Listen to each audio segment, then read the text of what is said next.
A paz e a graça do nosso amado Jesus Cristo seja na vida de todos. O nosso estudo hoje está em Atos dos Apóstolos, do Espírito Santo, no capítulo 24. Paulo está com o governador Félix e hoje ele será acusado. Nesse capítulo, nós temos o seguinte comentário. O advogado dos judeus vão fazer 3 acusações específicas contra Paulo. E nós vamos também ter a defesa de Paulo. 5 dias depois, o grande sacerdote Ananias foi até Cesareia com alguns líderes do povo e com um advogado chamado Tértulo. Eles se apresentaram ao governador Félix para fazer acusações contra Paulo. Então, aquela vontade que eles estavam de ver Paulo morto continua. Eles fazem uma viagem até o governador Félix para apresentar as suas acusações, porque não era contra uma pessoa qualquer, era contra alguém que tinha cidadania romana, e de acordo com as leis romanas, as acusações teriam de ser feitas na presença do governador, e assim eles vão, uma turma com o próprio sacerdote Ananias e também com um advogado. Depois que Paulo foi chamado, o advogado Tértulo começou a acusação dizendo: Excelentíssimo senhor governador, o seu governo nos tem trazido um longo tempo de paz e graças à sua sábia administração e muitas reformas necessárias estão sendo feitas para o bem deste povo. Somos muito agradecidos por tudo aquilo que temos recebido em todas as ocasiões e em todos os lugares. Não quero tomar muito do seu tempo e por isso peço que tenha bondade de nos escutar apenas um pouco. Esse advogado, chegando como muitas pessoas, para abrir caminho, faz elogios. É isso que ele fez, só que era um tremendo de uns mentirosos, porque os judeus eram revoltados contra o jugo de Roma, contra as normas, a espiritualidade de Roma.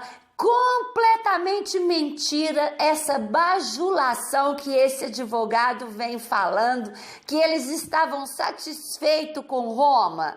Que hipocrisia! Mas usou desse artifício, para chamar ali a atenção do governador Félix. E então ele chega à acusação. E ele diz exatamente assim: nós achamos de fato, quer dizer, a defesa e todos os judeus que ali se encontravam e os que não foram, nós achamos de fato que este homem é uma peste. Olha que palavra! Peste é algo muito maligno e um outro detalhe da palavra peste é que é algo que se espalha sem controle. Então é essa palavra que ele usou para definir a acusação contra Paulo, que Paulo era uma peste.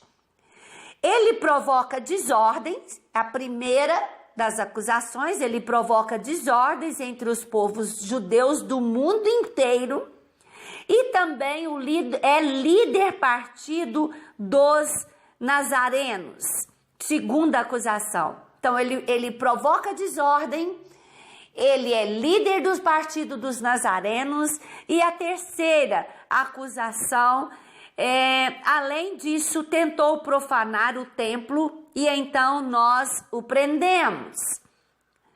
nós íamos julgá-lo de acordo com a nossa lei. Quer dizer, não precisava da gente estar aqui. Não precisava de estar te incomodando. Nós mesmos iria resolver essa questão. Porém, o seu comandante, agora já julgou para cima do comandante de Félix. O seu comandante Lísias, agora ele cita o nome dele, veio e tirou ele de nós à força, contra a nossa vontade. Aí o próprio Lísias mandou que os acusadores viessem até aqui para fazer acusação diante do Senhor. Se o Senhor fizer perguntas a este homem, ele mesmo confirmará todas as acusações que estamos fazendo contra ele. Então os judeus concordaram, dizendo que tudo era verdade. Todos os judeus concordaram que o advogado estava representando eles, falando toda a verdade.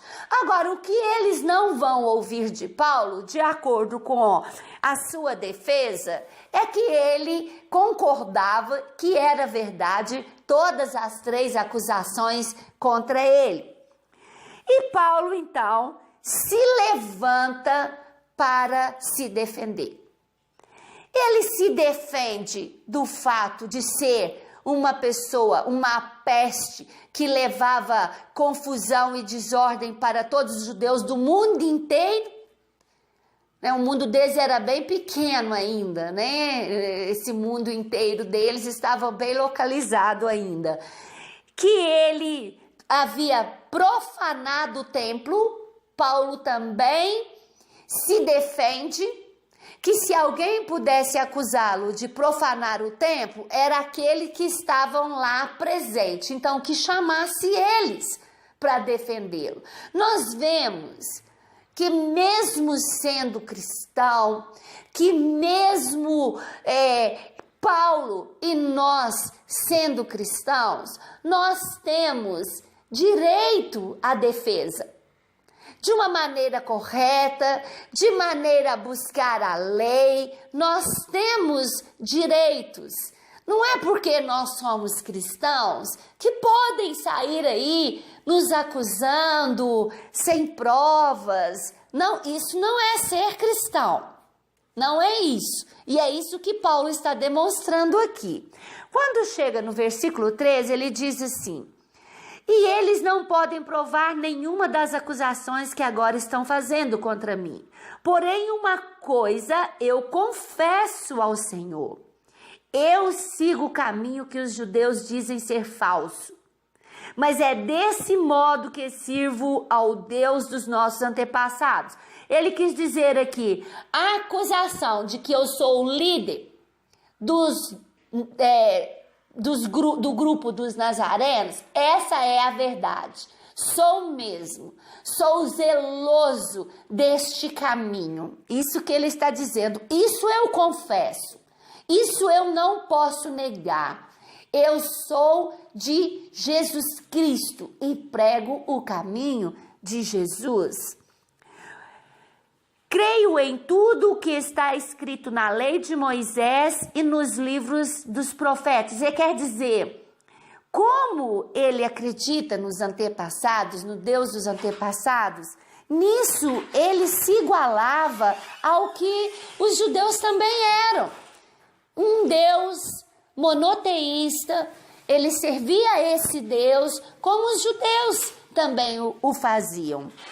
Eu e os meus acusadores temos essa mesma esperança em Deus. Todos vão ressuscitar, tanto os bons como os maus. Por isso faço tudo para sempre ter a consciência limpa diante de Deus e diante das pessoas.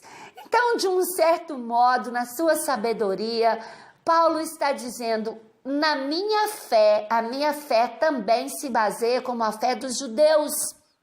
Principalmente, ele está dizendo aqui dos fariseus, que acreditam na ressurreição, não os saduceus, porque os saduceus não acreditam na ressurreição. E esse foi um debate que aconteceu lá no templo, né, que levou uma grande discussão, muito conveniente para Paulo conseguir sair de fininho, porque enquanto os saduceus e os fariseus discutiam sobre a ressurreição, que era algo que Paulo acreditava e que nós acreditamos.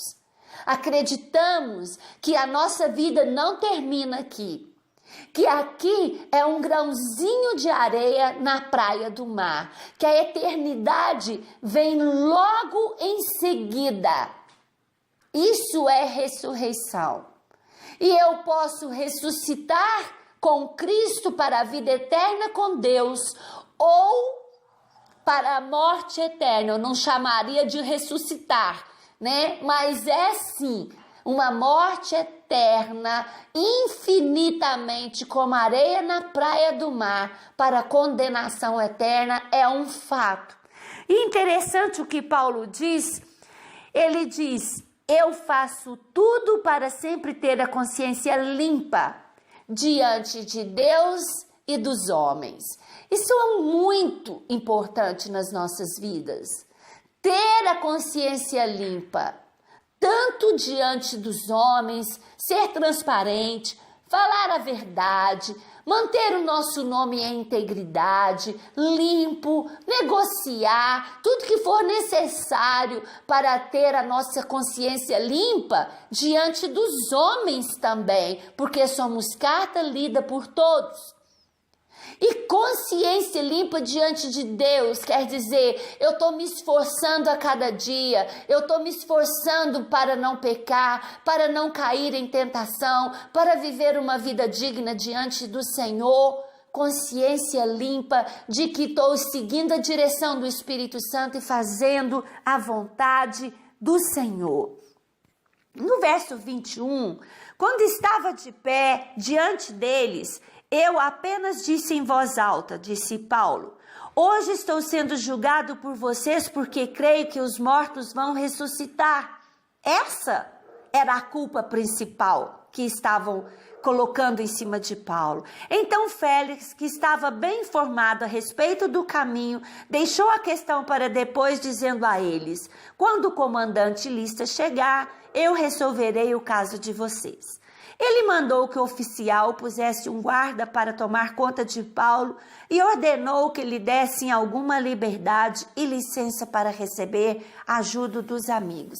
Quer dizer, aqui diz que Félix já tinha alguma informação a respeito de Jesus Cristo Nazareno. Não acreditou nesses líderes judeus, não de completo. E disse, então, quem vai acusar, quem vai agora trazer a palavra é o líder que vocês estão acusando de ter tirado Paulo das suas mãos. Ele é que agora vai falar, enquanto isso, sessão encerrada e Paulo ficou com uma certa liberdade ali no palácio. Alguns dias mais tarde, Félix veio com Drúxila, sua esposa, que era judia, mandou chamar Paulo e o ouviu falar a respeito da fé em Cristo Jesus. Mas quando Paulo começou a falar sobre uma vida correta, o domínio próprio e o dia do juízo final, Félix ficou com medo e disse, agora pode ir, quando eu puder, chamarei você de novo. Veja bem como isso é tão real nas nossas vidas.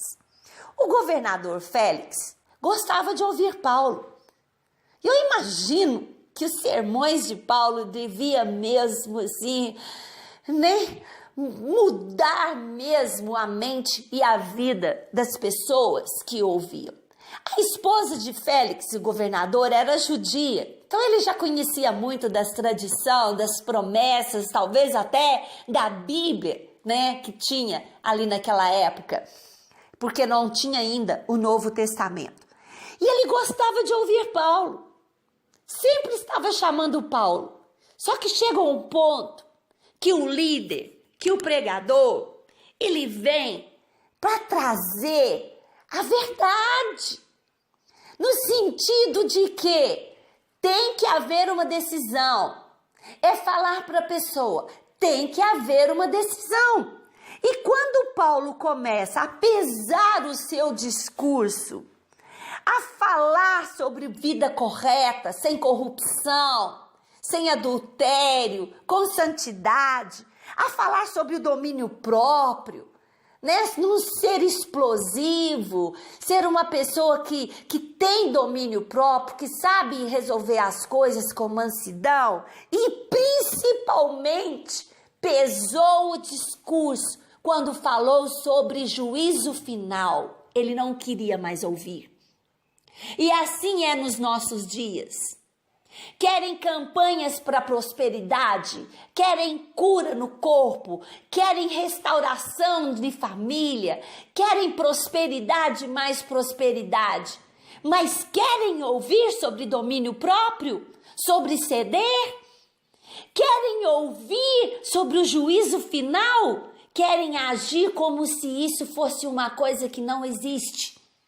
Como se fosse uma coisa que nunca vai acontecer. Mas todo pregador da palavra tem a obrigação de trazer essa palavra pesada, verdadeira e forte, porque enquanto há vida, há esperança. Depois que acabou a vida, o suspiro de vida acabou, não adianta orar, não adianta fazer mais nada por aquela pessoa. O que nós fazemos é orar para que Deus console a família, é acolher a família daquela pessoa. Então isso é muito sério, o juízo eterno existe, a necessidade de viver uma vida segundo o padrão da palavra de Deus existe. E essa é a palavra que esse capítulo traz para a nossa vida com todo esse aprendizado, né? Que nós possamos gostar de ouvir, mas que nós sejamos praticantes e não somente ouvintes, porque não vamos agradar a Deus dessa maneira. Amém?